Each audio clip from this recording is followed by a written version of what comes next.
Boa noite a todos. Vamos iniciar o estudo do Código de Ética Profissional dos servidores civis do Poder Executivo do Estado do Espírito Santo.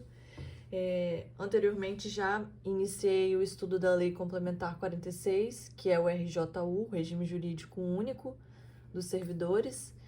E a minha intenção em focar em dispositivos do Estado do Espírito Santo foi porque recentemente eu fiz um concurso e aí eu tive uma parte do conteúdo programático que era focado em legislações do Estado do Espírito Santo, regime próprio, previdência complementar, dentre outros. Era legislação estadual e código de ética, e eu tive muita dificuldade em encontrar materiais sobre o assunto, então eu mesma tive que criar os meus resumos e fazer a leitura da lei, fazer esquemas e depois fazer as devidas revisões. Nenhum curso eu cheguei a procurar no Estratégia, procurei no GRAM, mas esses cursos grandes, eles focam no conteúdo assim mais pesado, digamos, naquilo que cai muito, que cai em toda a prova, que ninguém pode errar. Então, quando se trata de algo mais específico, não fica mais difícil deles apresentarem um material. Então, inclusive, em 2019, eu fiz um concurso que também apresentou uma legislação específica, foi para uma autarquia federal, e não tinha também nenhum estudo, não tinha nenhum material. É até difícil de encontrar questões, então eu tive que fazer esse mesmo estudo que eu fiz da outra vez, eu tive que fazer agora. E o que eu tenho para dizer é que funcionou. Então, por isso que eu tô dando continuidade. Mas eu decidi focar no Estado do Espírito Santo. Por quê? Porque tá aí vindo um período que vão existir muitos concursos, tá para abrir muito concurso aqui no Estado. Eu sou daqui do Estado, né? E trabalho aqui também, concursada.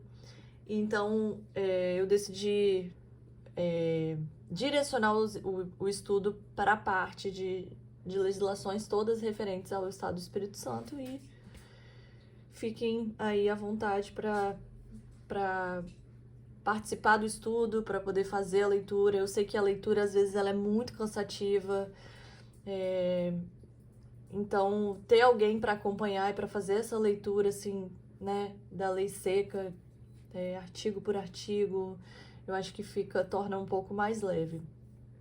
Depois, posteriormente, eu vou mostrar um dos estudos, dos resumos que eu fiz para esse concurso que eu prestei recentemente. Foi a última prova que eu fiz, se eu não me engano.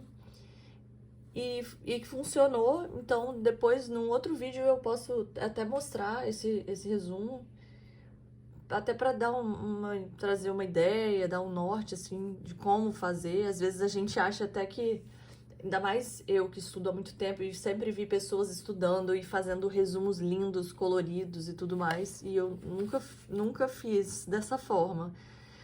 Mas não precisa ser bonito, ele tem que ser funcional. Então, mas depois eu trago aqui e a gente faz isso. Mas sem mais delongas, vamos partir para a leitura.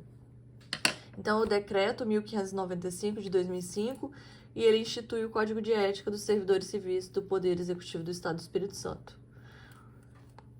O governador, nos suas atribuições que ele confere, artigo 91, inciso 5º da Constituição Estadual, decreta.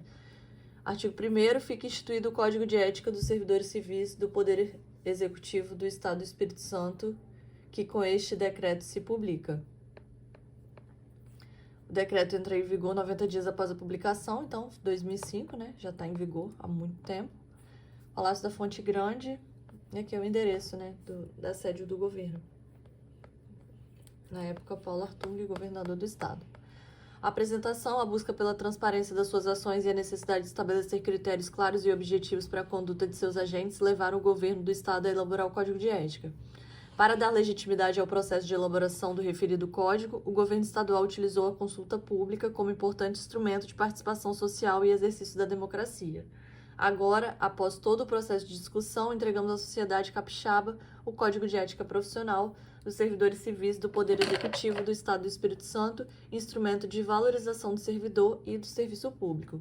O decreto que institui o Código de Ética representa mais um passo no processo de reconstrução em bases modernas e republicanas das instituições públicas capixabas. Então, aqui a apresentação ele fala basicamente o objetivo do decreto e do Código de Ética. Continuando. São princípios fundamentais a serem observados pelos servidores públicos civis do Poder Executivo abrangidos por este Código. Interesse público. Os servidores públicos devem tomar suas decisões considerando sempre o interesse público. Não devem fazê-lo para obter qualquer favorecimento para si ou para outrem. Então, o fim tem que ser sempre o interesse público. Integridade. Os servidores públicos devem agir conscientemente em conformidade com os princípios e valores estabelecidos neste Código na legislação aplicável, sempre defendendo o bem comum. Imparcialidade. Os servidores públicos devem se abster de tomar partido em suas atividades de trabalho, desempenhando suas funções de forma imparcial e profissional. Transparência. As ações e decisões dos agentes públicos devem ser transparentes, justificadas e razoáveis. Honestidade. O servidor é corresponsável pela credibilidade do serviço público, devendo agir sempre com retidão e probidade, inspirando segurança e confiança na palavra empenhada e nos compromissos assumidos. Responsabilidade.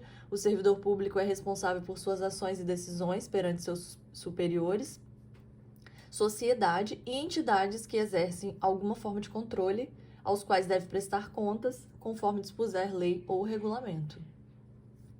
Respeito. Os servidores públicos devem observar as legislações federal, estadual e municipal, bem como os tratados internacionais aplicáveis.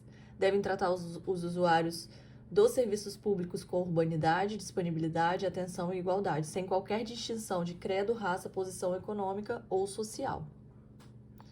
Competência. O servidor público deve buscar excelência no exercício de suas atividades, mantendo-se atualizado quanto aos conhecimentos e informações necessários de forma a obter os resultados esperados pela sociedade.